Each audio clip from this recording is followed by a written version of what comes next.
Tampa, Florida, Every time. in the parking lot. You can finally see some sun outside, so that's how you know we're not up north anymore.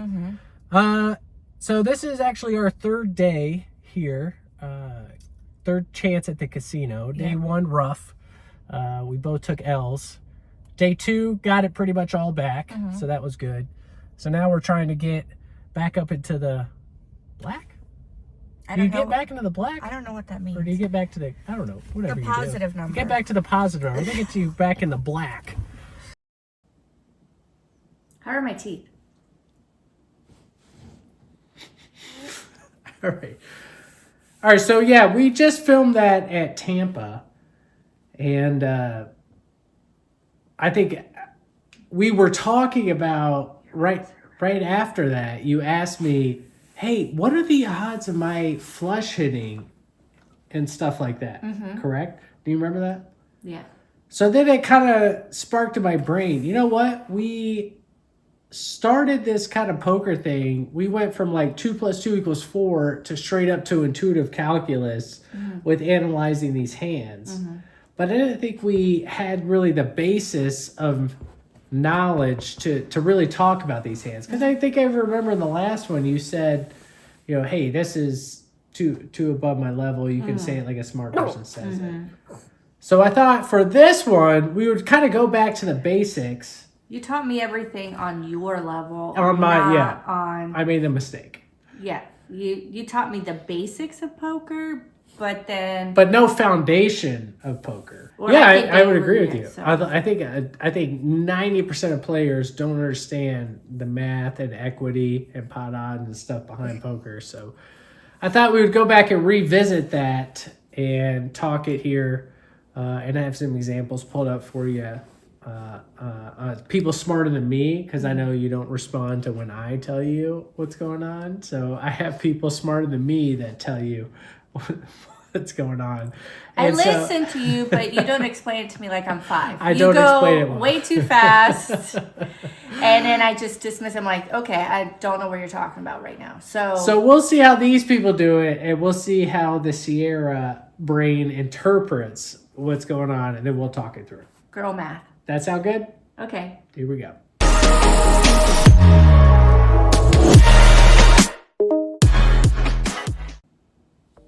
And here we are.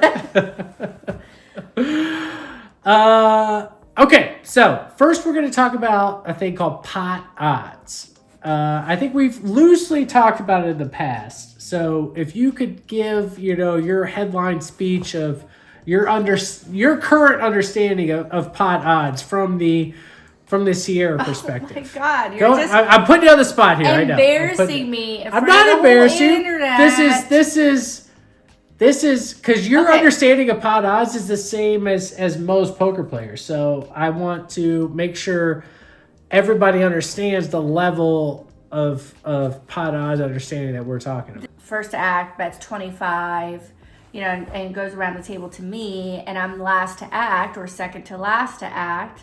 You should put in, because you have better pot odds to win all the money on the table, even if your hands, if it's a marginal hand, like I'm talking too much. Yeah, you rambled on there for a while, but Can we cut? no, we can't cut. I think it shows my not explaining that very well to you. I think you essentially got it right. Yes. With the amount of money that people put in versus Your what you gamble have to put in to win that to back. get it. Yeah. Right? So if I said to you, you're getting 3-to-1 pot odds here, what would that mean to you? I'm getting 3-to-1 on my money, right? Yes. Yeah. You're getting 3-to-1 on your money. Yes. On the call. So when I was saying before, when I was explaining pot odds to you, is you would fold. Let's just say you had the big blind of $5. Somebody made it 15 with call, right? And you would just fold your 8-5 offsuit, right? Yeah. And I think I told you, you can't do that because you're getting such good odds because it costs you $10 more to win like $110. Whatever. Yeah. right? So you're getting basically 11-1 on your money. And so the next space I probably didn't explain to you is equity and that your hand has, all that stuff. So, Yeah, but you we'll talk about explained that that later. like basically just a couple months in, and I think we just left it at that. So we've got a guy here that can really, he breaks down the math in super simple terms. What's his And name? then, why do you ask me these things? I'm He'll the say it in social there. butterfly. You He have to know said- people's names. He said it in there. He'll say it again. But he explains it in a super simple way. I think we get it. But Here we go. The way that you figure out your equity requirement, how much equity you need in order to justify continuing here, you take your risk divided by risk plus reward. So your risk here is the 1 unit risk. The reward is the 3. So 1 divided by 1 plus 3 equals 25%. So that is your equity requirement. If you have at least 25% equity here, you continue. If you don't, then you consider implied odds. And if you don't have enough of that, then you just fold. Is implied odds another lesson?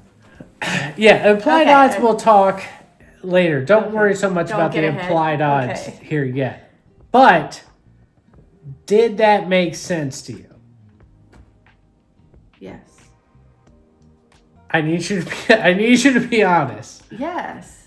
Okay, so that made sense to you. But then, how do we get into? He's talking about it in super mathematical terms. Yes. Now, I realize that our games and most people's games are we're not computers, right? Yeah. We do not calculate games on a computer level. We calculate games that we play because we're playing with certain players who have certain tendencies, and players do X, Y, Z. And so you know these players' tendencies and all that good stuff. So I don't necessarily like talking about poker at a super mathematical level, but it's good to understand the math of poker. So when you get stuck in tough spots, then you have at least some base to reference. Yeah, that's where I get stuck, is in the tough spots on whether or not I should call, fold, or raise. You say you get stuck in a tough spot when people are being aggressive to you. Should I continue? Should I not continue? So let's slow down here. We're bringing up a lot of points here. I know your brain's going a million miles an hour here, but we're bringing up a lot of points that we need to kind of break All down. valid questions. All valid questions, and we just need to break them down. And so we understand what we're talking about with player dynamics and pot odds and GTO versus exploitative, all this stuff you just brought up, right? So let's talk about it for a second. All right, so what we're talking about here with calculating pot odds is purely mathematical, right? This is pure, as if computers were playing against each other, what would they do, right? Right. That's GTO, game theory optimal, is smart people have put all this math into computers, and game theory optimal tells you how a computer would play poker. GTO and math does not take into account exploitative play. Exploitative play means what you're talking about, how players play. What are their tendencies? What do they like to do in certain situations? So what you're saying, you have to take all that into account And then when how do I do making the a math? decision, And how do I right? do the math on there? Okay, hold on a second. The math does not change. The math will stay the same. But what we have to do as poker players is just take that math into account when making decisions. There's no 100% right, 100% wrong answer on any of this because it's poker. Okay. Pot odds is going to tell you the odds you have Yes. calculated against the equity of your hand. Okay. Okay, now I feel like I lost you. You lost me. Okay, see, that's why we're talking this through. That's why we're talking this through. Okay, so Guys, I am not smart. okay, right? What are some bad examples? Like, what are some bad pot odds when you should not put your money in?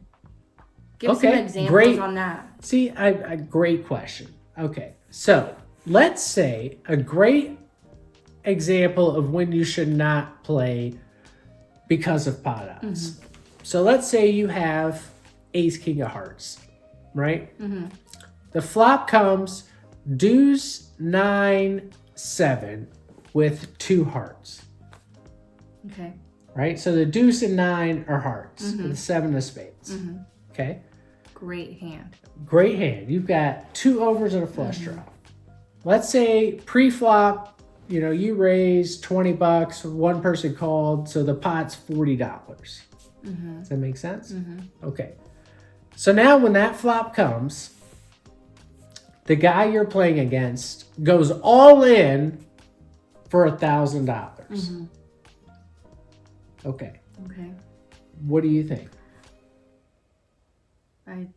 That's not good pot odds for me to bet Talk on it through. Why is that not good pot odds? this guy's got, to me, he's got a set of like 9s. Okay. What's the Great. I love the example you're going with here. So if he has a set of, let's just say, 9s. but I have ace king of hearts and I have 2 more cards. Okay, let's just say he has a set of 9s. That's the range you put him on here, right? Because that goes into future stuff we're talking about. He has a set of 9s. How many outs? You could still win the hand. How many outs do you have to win this hand? I don't know. Well, let's talk All the about it. hearts. Okay, how many hearts are in a deck of cards? I don't know. Just tell me. 13. Okay. And there's 4. I have 2 in my hand and 2 on the table. Beautiful. So I Beautiful. have 10 Yeah. outs. Okay. Does In that order- wait? Let's. Does that math add up? There's 14. 13. 13. I thought you said 14. No, I thought you said 14. Well, 52 cards in a deck. So I have 9 outs. Okay. To hit a 9. To hit a heart, excuse me. To hit a heart, but that heart has Could- to not pair the board. Not pair the board. 'cause So a then- 7 of hearts out. Because if a 7 of hearts comes, he has a full So I have house. 8 Okay. outs. Okay. So there's $40 in the pot. He bets $1,000. That's an insane bet, but also just, I'm just giving whatever. you an We're just an example. example. I call. Oh my god. Heart. Okay. No, so that's a bad pot odds. Did I? tell You're you? getting bad odds to call. Okay. Right? Because you put him on a certain range. Mm-hmm. So you identify yourself. Your equity alone is 8 outs. Yeah. So 8 outs, and you still got the turn and river to come, Mm-hmm. right? So 8 outs times 2. I know we're getting into math here. I'm sorry. You're putting him on a range is the most important thing you said. Because let's just say he bet $1,000. Well, let's just say he has Pocket 4 or aces. 5. Or what if he has pocket aces only? Okay, hold on, time out. Okay, I know. Sorry. Let's just say he has 4 or 5.